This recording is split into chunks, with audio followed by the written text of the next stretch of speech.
जो वाइफ होती थी वो आफ्टर ब्रेकअप यानी कि आफ्टर डाइवोर्स डिमांड करती थी पैसों की, या सेटलमेंट चाहती थी, या आप एलमुनी कह लीजिए, एलमुनी मांगती थी।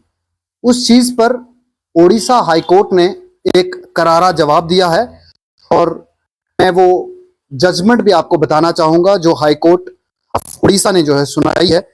बिल्कुल लैंडमार्क जजमेंट है ये, और ये तस्वीर भी आप देख पा रहे हैं कि जो जज से जिन्होंने ये जजमेंट सुनाई उनका नाम जस्टिस गौरी शंकर सतापति उनका नाम है।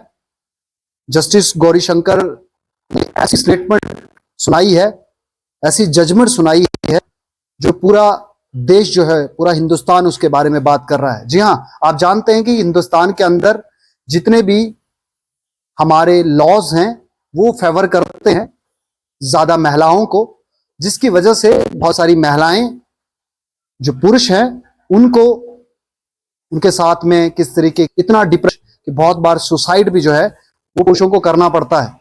लेकिन इस जजमेंट के बाद अब कहीं ना कहीं जो जितना भी मर्द समाज है उसमें एक शांति की लहर, एक सुख की लहर जो है वो कहीं ना कहीं आ गई है, क्योंकि ब्रेकअप के बाद यानी कि डाइवोर्स के बाद पत्नी जिस तरीके से डिमांड करती थी पति से, अब वो डिमांड नहीं कर सकती है।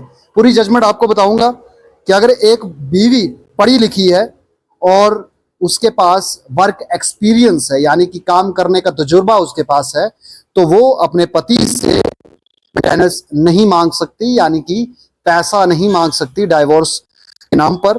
और अगर वो कैपेबल है काम करने के, वो घर पर बैठकर पति के नाम पर या पति के पैसों पर ऐश नहीं कर सकती है कि पति कमाता रहे और पत्नी ब्रेकअप या डाइवोर्स के बहाने उससे पीछा भी छुड़ा ले और साथ में पैसे की डिमांड भी करते रहे। जहां पर हमने देखा है कि जितने ज्यादा पैसे वाले लोग होते हैं उतने ज्यादा डिमांड जो है वो रहती है, चाहे लड़की भी अमीर हो या गरीब हो, डिमांड तो बराबर ही रहती है महिलाओं की पुरुषों से।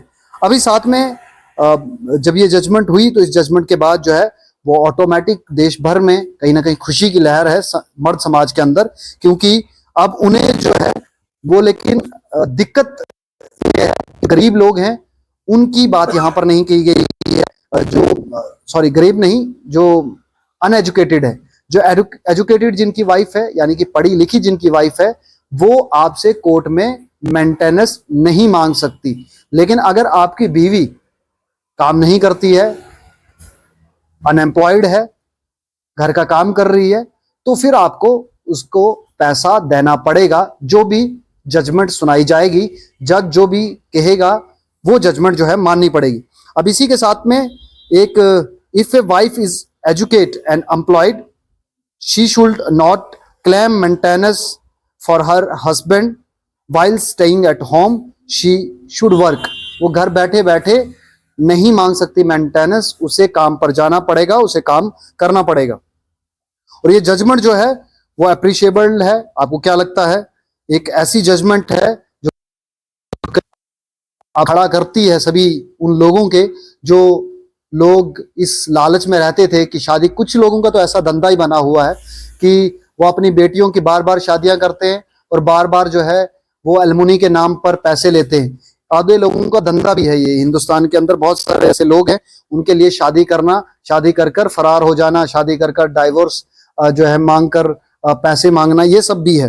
लेकिन according to Hindu marriage act और अकॉर्डिंग टू हिंदू रिलीजन, आप 7 जन्मों के लिए 7 फेरे लेते हैं, तो उसके बीच में अकॉर्डिंग टू रिलीजन उसके बीच में तो कोई ब्रेकअप वाला या डाइवोर्स वाला तो कॉन्सेप्ट ही नहीं।